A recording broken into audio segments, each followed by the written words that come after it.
समस्तीपुर के रहने वाले दीपक रंजन जी को ऐसा कहा जाता है, परिवार वाले लोगों को, एसएफसी परिवार का कहना है कि इनकी जो लाश मिली है महाराष्ट्र के भुसावल डिवीज़न में संदिग्ध अवस्था में मिली और रेलवे में कार्य कर रहे थे और इनका कहना है कि रेलवे की तरफ से कोई भी इन्हें सहयोग नहीं मिला है और संदिग्ध अवस्था में इनकी लाश मिली है और अभी तक पोस्टमार्टम रिपोर्ट नहीं आया है। और इन्हीं से जानते हैं कि एसएफसी परिवार के मेंबर हैं, इनसे जानते हैं कि क्या कुछ कैसे घटना घटी, क्या लगता है कि कैसे घटना हुई। हम लोग यहाँ समस्तीपुर में रह रहे हैं, वो वहाँ पे पॉइंट्समैन का कब से नौकरी कर रहे हैं? वो 2022 से 2019 में वैकेंसी आई थी, उसके तहत 2022 में ज्वाइनिंग किए थे और पॉइंट्समैन के पद पर महाराष्ट्र का मतलब भुसावल डिवीजन था और बारली स्टेशन पर था। तो रात में भी फैमिली वाले से बात भी हुआ था और रात में उस जगह भी थे, पढ़ भी रहे थे, ऑनलाइन वहाँ तैयारी भी कर रहे थे और शायद उस दिन छुट्टी था उनका, ठीक है। और मॉर्निंग में रात में बात हुआ है, मॉर्निंग में लगभग 2 बजे के आसपास वो एक जूता ऑनलाइन किए हैं और शाम में बात भी किए हैं, सब लोग से अच्छे से बात किए रहते हैं, ऑनलाइन भी पढ़ाई भी कर रहे थे। उसके बाद मॉर्निंग में फ़ोन आ रहा अचानक से कि वो सुसाइड कर लिए हैं। जब तक वहाँ आसपास के पड़ोस लोग वहाँ पहुँचे तब तक लाश को नीचे उतार दिया गया था, बॉडी को। और यहाँ तक पता चल रहा है, बताए हैं कि शायद दरवाज़ा बाहर से बंद था, दरवाजा बाहर से बंद। जी पता चल रहा। और हम लोग चाहते हैं इसका जो बढ़िया से निष्पक्ष रूप से न्याय मिले और जांच हो पूरी तरह से, क्या है दिक्कत। रेलवे अभी हम लोग को कोई कॉपरेट नहीं कर रहा है, वहाँ महाराष्ट्र पुलिस है वो भी कॉपरेट नहीं कर रहा है, उसका सपोर्ट कर रहा है। उनका फ़ोन भी अभी तक, जो फ़ोन था, एक टैब था, सब उनके पास जमा है। पुलिस अभी बोली है कि 1 महीने बाद आपको मिलेगी रिपोर्ट।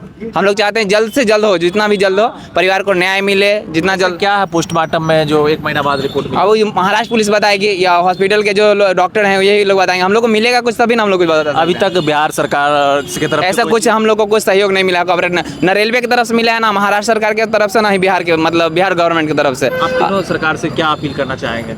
न्याय हो, जो भी हो बेहतर, और फैमिली का एक वेल सेटल एक जॉब हो, उनका भाई को हो, जो उनको जिनको भी दे सकता है एक देना चाहिए, बेहतर रहेगा, जो फैमिली स्ट्रांग रहे। एक ही मतलब भाई तो कई थे लेकिन पढ़े लिखे, मम्मी पापा ज़मीन बेच कर उनको पढ़ाए थे। एक बात, सबसे छोटा लड़का था, जॉब हासिल किया था, बाकी सब भाई पढ़े नहीं थे, वो सब अपना योगदान दिए थे छोटा भाई को पढ़ाने में, और एक सबसे छोटे थे और घर का सहारा बने थे वही। कुछ दिन पहले वो अपना सिस्टर का शादी ही किए हैं, कुछ दिन पहले जी। और भी मेंबर से जानना चाहेंगे इसमें क्या लगता है कि कैसे क्या हो सकता है, आपका क्या कहना है? देखिए, मुख्य रूप से जहाँ तक बात रहा दीपक रंजन जी का, ये काफ़ी मतलब होता है कि आदमी सुसाइड तभी करता है जब विपरीत परिस्थिति हो, और विपरीत परिस्थिति में बहुत सारे सहने की क्षमता लोगों में होती है। और जहाँ तक मैं मतलब हम लोग एसएफसी परिवार की ओर से हैं, इनको हम लोग जानते हैं कि ऐसी कोई स्थिति अगर परिस्थिति विपरीत भी होता था तो तब भी ये इस प्रकार का बिल्कुल डगमगाते नहीं थे।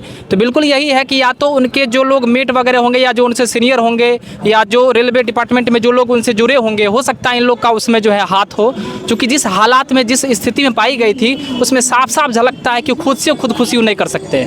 और इसमें कहीं ना कहीं जो है बिहार सरकार, माननीय मुख्यमंत्री नीतीश कुमार जो बने हैं, इनसे आग्रह होगा कि आप लोग महाराष्ट्र पुलिस से, महाराष्ट्र सरकार से जो है अपना जो है जिस तरीके से वार्तालाप हो कर करके, और इस दीपक रंजन जो अभ्यर्थी है, जो खास करके रेलवे डिपार्टमेंट में काम करते थे, इनको न्याय हर हाल में जो है बिल्कुल मिलनी चाहिए।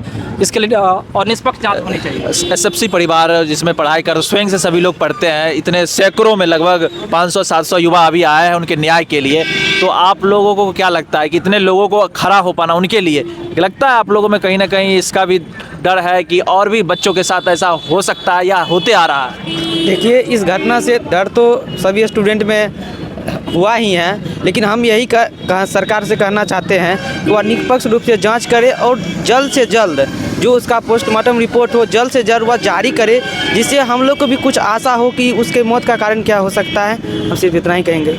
अभी परिवार वाले इनसे जानना चाहते हैं, भैया क्या नाम हुआ आपको और क्या लगता है, क्या कब से वो नौकरी कर रहे हैं, क्या कुछ परेशानी थी? परवीन कुमार, दीपक रंजन मेरा छोटा भाई हुआ। आपका अपना भाई? हाँ, अपना भाई हुआ। वो 2022 में ज्वाइनिंग किया था, 22 में उसका ज्वाइनिंग लेटर आया था, लेकिन हम लोग को तो मौत का खबर, ये 22 तारीख का टिकट भी कटाया हुआ था यहाँ आने के लिए शादी में, दिसंबर में। हाँ, जो अभी नवंबर में 22 में और 23 को आता है, यहाँ आता आज ही के दिन। हाँ, और 3-4 दोस्त का शादी मेंटेन करना था उसको, इसलिए वो छठ में नहीं है। बोला भैया छठ में नहीं आएंगे इस बार, सो आएंगे नवंबर में आएंगे और दोस्त लोग का शादी करके मेंटेन करके जाएंगे। लेकिन 19 तारीख के भोर को मेरे बड़े भाई पर फ़ोन आता है 8 बज के 1 या 2 मिनट पे कि दीपक है सो सुसाइड कर लिया है।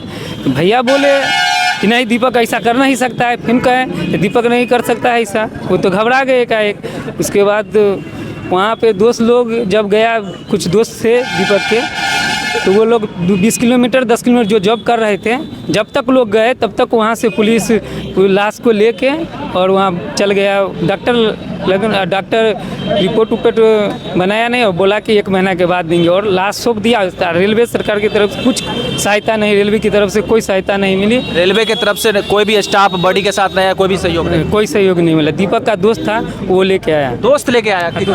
कौन से एम्बुलेंस से आया, कैसे आया है सब? वो लोग ट्रेन पर अपना पैसा से बुकिंग करके अथी करके सब टोटल चले एम्बुलेंस इलाज नहीं, अपने प्राइवेट बुक किए थे, प्राइवेट बुक किए थे, अपना टिकट भी अपना पूरा कटाए, पूरा अपना ही आए, कुछ कोई सुविधा नहीं मिला रेलवे की क्या तरफ मांग से। होगी सरकार से? सरकार से तो हमको यही माने कि दीपक कुमार को निष्पक्ष रूप से ये घटना की जांच किया जाए और दोषी को कड़ी से कड़ी सजा मिलनी चाहिए। आपको क्या लगता है, आप लोग लड़की हैं, तैयारी करते हैं और इतना दूर बिहारवासी नौकरी के लिए जाते हैं और इस तरह का असुरक्षा आपको कितना असुरक्षित महसूस करवाता है?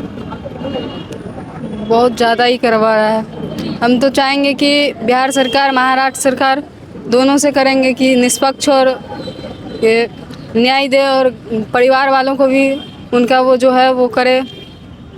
आपका क्या कहना है इस घटना को लेकर? वही बहुत सारे बच्चे होते हैं जो अलग स्टेट में रहते हैं, ऐसे में तो सब मतलब असुरक्षित महसूस करेंगे ना। इसलिए महाराष्ट्र सरकार से और बिहार सरकार से निवेदन है कि इसका न्याय हो, अच्छा न्याय हो, और इनके फैमिली को भी राहत राशि दी जाए, इनके फैमिली में किसी को जॉब भी दी जाए, ये सब तो होना चाहिए।